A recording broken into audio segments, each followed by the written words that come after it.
கோட்டை தளபதியின் இரு ஆட்களும் இரண்டு பக்கத்தில் வர வந்தியத்தேவன் தஞ்சை கோட்டையை சுற்றி பார்க்க புறப்பட்டான். தஞ்சாவூர் கோட்டைக்குள் வந்தியத்தேவன் அங்கும் இங்கும் மலைந்து வேடிக்கை பார்த்து கொண்டிருந்த போது அவனுடைய மனம் தப்பி செல்லும் வழிகளை பற்றி ஆலோசித்துக் கொண்டே இருந்தது. முதலில் இந்த யமங்காரர்களிடம் இருந்து தப்ப வேண்டும், பின்னர் கோட்டையில் இருந்து தப்பி செல்ல வேண்டும். பார்க்க போனால் இவர்களிடம் இருந்து தப்புவது பெரிய காரியமில்லை. இரண்டு பேரையும் ஒரு வினாடி நேரத்தில் கீழே தள்ளிவிட்டு ஓடிவிடலாம். ஆனால் எங்கே ஓடுவது? தஞ்சை கோட்டையை பழுவேட்டரையர்கள் எவ்வளவு பலப்படுத்தி கட்டியிருக்கிறார்கள் என்பது நாடறிந்த செய்தி. இவ்வாறு சிந்தித்துக் கொண்டே நடந்த போது சட்டென்று பழுவூர் இளையராணியின் நினைவு வந்தது. இந்த கோட்டைக்குள் யாராவது தனக்கு உதவி செய்வதா இருந்தால் அந்த மாதரசி தான் செய்யக்கூடும். அதுவும் சந்தேகம்தான். ஆனால் ஆழ்வார்க்கடியானின் பெயரை சொல்லி ஏதேனும் தந்திர மந்திரம் செய்து பார்க்கலாம். அப்படி பார்ப்பதற்கு முதலில் பெரிய பழுவேட்டரையரின் அரண்மனையை கண்டுபிடிக்க வேண்டும். கண்டுபிடித்தாலும் அங்கே ராணியை பார்க்க செல்வது இந்த தடியர்களுக்கு தெரியக்கூடாது. தெரிந்தால் இவர்கள் சின்ன பழுவேட்டரையரிடம் சொல்லிவிடுவார்கள். அதிலிருந்து என்ன விபரீதம் நேருமோ தெரியாது. வந்தியத்தேவனுடைய மனம் சிந்தித்துக் கொண்டிருந்த போது அவனுடைய வாயும் கண்களும் சும்மா இருந்து விடவில்லை. பின்னோடு வந்தவர்களை அது என்ன,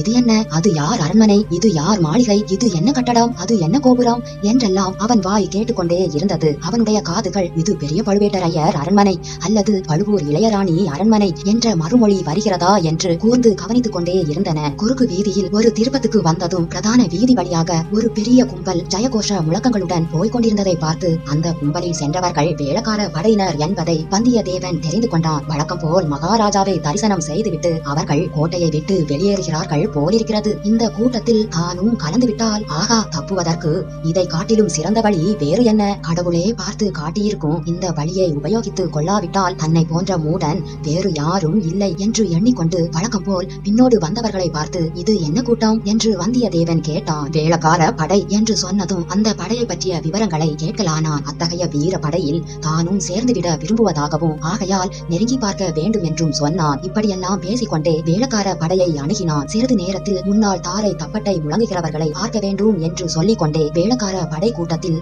கலந்து விட்டான். கூட்டம் மேலே போக போக இவனும் ஒரே இடத்தில் நில்லாமல் மேலும் கீழும் அப்பாலும் இப்பாலும் நகர்ந்து கொண்டிருந்தான். வேளக்கார படை வீரர்களை காட்டிலும் அதிக உற்சாகத்துடன் கோஷங்களை செய்தான். அந்த வீரர்களில் சிலர் இவனை உற்று உற்று பார்த்தார்கள். இவன் யார், பைத்தியக்காரன் என்ற பாவனையில் சிலர் பார்த்தார்கள். மிதமிஞ்சி மதுபானம் செய்தவன் போலிருக்கிறது என்ற பாவனையில் சிலர் பார்த்தார்கள். ஆனால் யாரும் அவனை தடுக்கவோ அப்புறப்படுத்தவோ முயலவில்லை. அவனுடன் வந்த சின்ன பழுவேட்டரையரின் ஆட்களோ வேளக்கார படைக்குள் நுழைய துணியவில்லை. எப்படியும் அவன் வெளியில் வருவான், அப்போது மீண்டும் பற்றி கொள்ளலாம் என்ற நம்பிக்கையுடன் வேளக்கார படையின் ஓரமாக சற்று விலகியே அவர்கள் சென்று கொண்டிருந்தார்கள். அந்த சமயம் வீதியில் எதிர்ப்புறமாக தயிர்கூடையுடன் வந்து கொண்டிருந்த ஒரு பெண் வேளக்கார படைக்கு ஒதுங்கி ஒரு சந்தில் நின்றாள். அந்த வீரர்களில் ஒருவன், அம்மா தாகமா இருக்கிறது, கொஞ்சம் தயிர் தருகிறாயா என்று கேட்டான். அந்த பெண் துடுக்காக, தயிரில்லை, கன்னத்தில் 2 அறை வேண்டுமானால் தருகிறேன் என்றாள். அதை கேட்ட ஒரு வீரன், ஓஹோ, உன்னால் முடிந்தால் 2 அறை கொடுத்து விட்டு போ என்று அந்த பெண்ணை அணுகி சென்றான். தயிர்கார பெண் பயந்து ஓடினாள். வீரன் அவளை தொடர்ந்து ஓடினான். அவளை பிடித்துக் கொண்டு வருவதற்காக இன்னும் 2 வீரர்கள் ஓடினார்கள். ஓடியவர்கள் அனைவரும் தலைக்கு தலை ஒவ்வொரு விதமாக கூச்சல் போட்டுக்கொண்டு ஓடியபடியால் விஷயம் என்னவென்பதை யாருக்கும் தெரியவில்லை.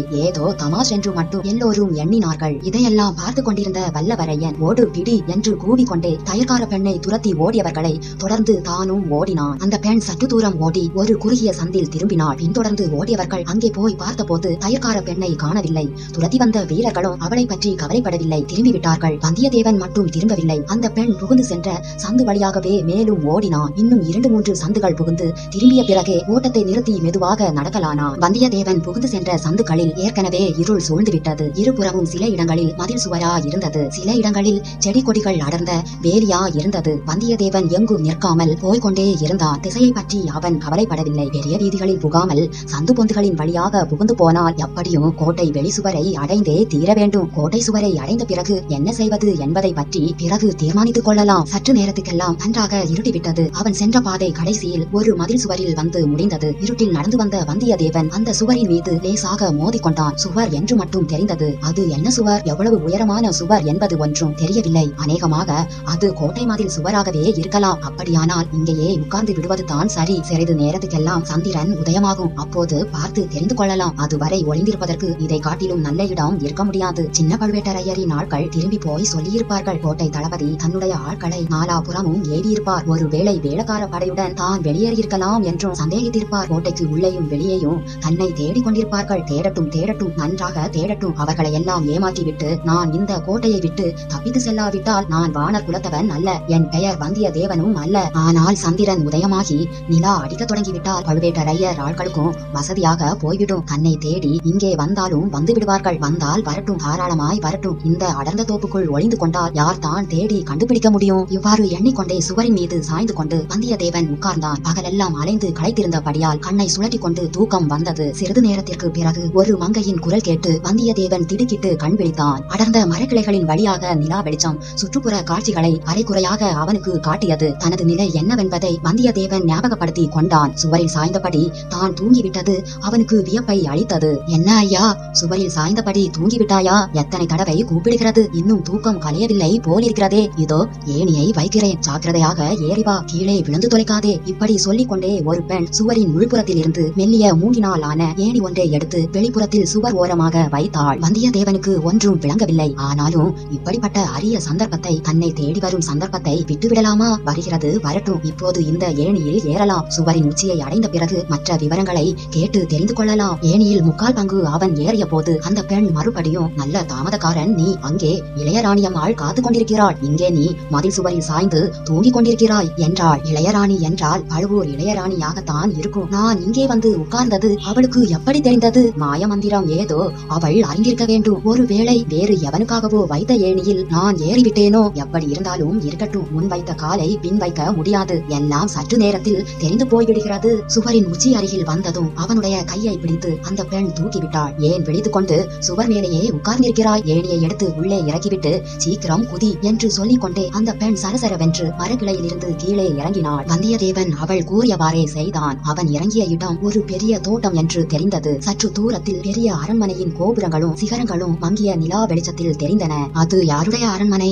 என்று கேட்பதற்காக வந்தியத்தேவன் தொண்டையை கனைத்துக் கொண்டான். உடனே அந்த பெண் உஷ் என்று சொல்லி உதட்டில் விரலை வைத்து எச்சரித்துவிட்டு முன்னால் நடந்தாள். வந்தியத்தேவன் அவளை தொடர்ந்து சென்றான். அடர்ந்த மாந்தோப்புக்கிடையே சென்ற ஒற்றையடி பாதையின் வழியாக அம்மங்கை விரைவாக நடந்து செல்ல வந்தியத்தேவனும் விரைவாக தொடர்ந்து சென்றான். மரஞ்செடிகளின் மீது மோதிக்கொள்ளாமல் அந்த இருளில் நடந்து செல்வது கஷ்டமாகத்தான் இருந்தது. ஒரு சமயம் இவன் மரத்தில் மோதிக்கொள்ள பார்த்து தயங்கி நின்ற போது அந்த மங்கை திரும்பி பார்த்து, ஏன் நிற்கிறாய்? வழி மறந்து போய்விட்டதா? நீதான் இருட்டில் கண் தெரிகிற மனிதனாயிற்றே. அதற்கு பதிலாக வந்தியத்தேவன் உதட்டில் விரலை வைத்து உஷ் என்று அவள் முன்னால் சொன்னது போல் சொன்னான். சுவருக்கு வெளியே ஏதோ சப்தம் கேட்டது. மனித நடமாட்டம் போல் தோன்றியது. பிறகு இருவரும் மறுபடி நடந்தார்கள். கொஞ்சம் தூரம் போனதும் வல்லவரையன் லேசாக சிரித்தான். அந்த மங்கை திரும்பி பார்த்து, எதை கண்டு சிரிக்கிறாய்? கண்டு சிரிக்கவில்லை, கேட்டு சிரிக்கிறேன். என்னை தேடி வந்தவர்களின் காலடி சத்தத்தை சற்று முன் நீ கேட்கவில்லையா? அவர்கள் ஏமாந்து போனதை எண்ணி சிரிக்கிறேன். அவள் சிறிது பயத்துடன், உன்னை யாராவது தேடி வருகிறார்களா என்ன? எதற்காக? இல்லாவிட்டால் எதற்காக இந்த குருட்டு இருட்டில் மதில் சுவரில் மோதிக்கொண்டு உட்கார்ந்திருக்க வேண்டும் என்று வந்தியத்தேவன் சொன்னதை கேட்டு அந்த பெண் சற்று வியப்புடனும் திகைப்புடனும் பார்த்தாள். என்ன பார்க்கிறாய் என்று வல்லவரையன் கேட்டான். நீதானா என்று பார்த்தேன்.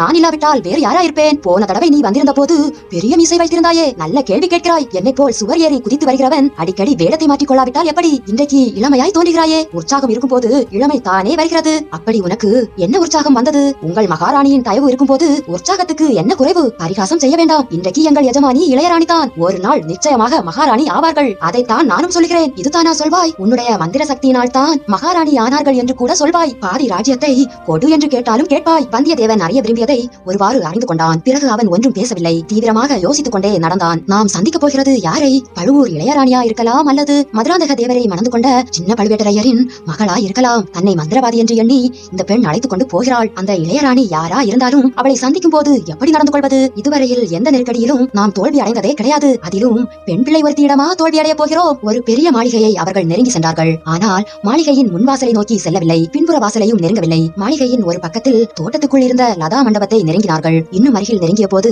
அந்த லதா மண்டபம் 2 பெரிய பிரமாண்டமான மாளிகைகளை ஒன்று சேர்க்கும் பாதையை போல் அமைந்திருப்பது தெரிந்தது. அப்படி சேர்க்கப்பட்ட இரு கட்டடங்களும் ஒரு விதத்தில் மாறுபட்டிருந்தன. வலதுபுறத்து மாளிகை அதன் உள்ளே சுடர்விட்டு எரிந்த பல தீபங்களினால் ஜொலித்துக் கொண்டிருந்தது. உள்ளிருந்து பலவித கலகலப்பான குரல்கள் கேட்டுக் கொண்டிருந்தன. இடதுபுற கட்டிடத்தில் ஒரு சின்னஞ்சிறு தீபம் கூட எரியவில்லை. நிலா வெளிச்சத்தில் அதன் வெளிச்சுவர்கள் தெரிந்தன. அந்த மாளிகையின் உள்ளே அமைதியும் இருளும் குடிக்கொண்டிருந்தன. வந்தியத்தேவனை அழைத்துக் கொண்டு வந்த பணிப்பெண் லதா மண்டபத்தை அணுகியதும் வந்தியத்தேவனை பார்த்து சைகையால் அங்கேயே நிற்கும்படி சொல்லிவிட்டு அந்த பணிப்பெண் மட்டும் லதா மண்டபத்துக்குள் நுழைந்தாள். அந்த பணிப்பெண் லதா மண்டபத்துக்குள் நுழைந்ததும் அவளுடைய குரலும் இன்னொரு பெண் குரலும் கேட்டன. உடனே வரச்சொல், எவ்வளவு நேரமாக காத்திருப்பது? அந்த குரல் பழுவூர் இளையராணியின் குரல் தான், சந்தேகமில்லை. எதிர்பார்த்த மந்திரவாதிக்கு பதிலாக பல்லக்கில் மோதிய மனிதன் நிற்பதைக் கண்டு அவள் என்ன நினைப்பாள்? அவனை அழைத்து வந்த மங்கை லதா மண்டபத்து வாசலில் நின்றபடி சைகையால் அழைத்தாள். வந்தியத்தேவன் அவள் நின்ற இடத்தை அடைந்து மண்டபத்தின் உட்புறம் நோக்கினான். தங்க விளக்கில் ஒளிர்ந்த தீபச்சுடர் பொன் ஒளியை பரப்பியது. ஏதோ ஓர் அபூர்வமான வாசனை தைலத்தை அந்த விளக்கில் விட்டிருக்க வேண்டும். தீபச்சுடரின் புகை கமகமவென்று மனம் வீசியது. பல வர்ண நறுமண மலர்களை பரப்பிய பஞ்சனையில் ஒரு பெண் ஒய்யாரமாக சாய்ந்து கொண்டு வீட்டிருந்தாள். கொண்டிருந்தாள். பகலில் பல்லக்கில் பார்த்தபோது அவள் அழகியாக தோன்றினாள். இரவில் தங்க குத்துவிளக்கின் வெளிச்சத்தில் அழகெனும் தெய்வமே உருவெடுத்தது போல் காணப்பட்டாள். வந்தியத்தேவனை பார்த்த பழுவூர் இளையராணி வியப்புடன் நோக்கிக் கொண்டிருந்தாள். லேசாக ஒரு சிரிப்பு சிரித்துவிட்டு, இளையராணி, தங்கள் பணிப்பெண்ணுக்கு நான் மந்திரவாதியா இல்லையா என்று திடீரென்று சந்தேகம் வந்துவிட்டது. இவளுக்கு அப்படித்தான் ஏதாவது சந்தேகம் திடீர் என்று வந்துவிடும். வாசுகி, ஏன் இங்கேயே மரம் போல் நிற்கிறாய்? உன் இடத்துக்கு போ. யாராவது வரும் காலடி சத்தம் கேட்டால் கதவை படார் என்று சாத்து. இதோ அம்மா என்று சொல்லிவிட்டு வாசுகி லதா மண்டபத்தின் வழியாக பிரகாச மாளிகைக்கு சென்ற நடைபாதையில் நடந்து சற்று தூரத்தில் மங்களாக தெரிந்த வாசற்படியில் உட்கார்ந்து கொண்டாள். நந்தினி சிறிது குரலை தாழ்த்திக் கொண்டு, மந்திரவாதி, என்ன மாய மந்திரம் செய்து இந்த சமயத்தில் இங்கே வந்தாய்? இளையராணி, மாய மந்திரம் செய்து நான் இங்கு வரவில்லை. சுவர் மீது சாத்தி இருந்த ஏணி மேல் ஏறித்தான் வந்தேன். அதுதான் தெரிகிறதே. இந்த பெண்ணை என்ன மாய மந்திரம் செய்து ஏமாற்றினாய் என்று கேட்டேன். நிலா வெளிச்சத்தில் ஒரு புன்னகை புரிந்தேன். அவ்வளவுதான். அதற்கும் சரிபட்டு வராவிட்டால் தாங்கள் கொடுத்த மந்திர மோதிரத்தை காட்ட எண்ணியிருந்தேன். அதை பத்திரமாய் வைத்திருக்கிறாய் அல்லவா? அந்த மோதிரம் இருக்கும்போது பட்ட பகலில் பகிங்கரமாக இங்கே வந்திருக்கலாமே. எதற்காக இந்த குருட்டு வழியில் திருட்டுத்தனமாய் வந்தாய்? இளையராணி, தங்கள் மைத்துனர் இருக்கிறாரே, சின்ன பழுவேட்டரையர், அவருடைய ஆட்கள்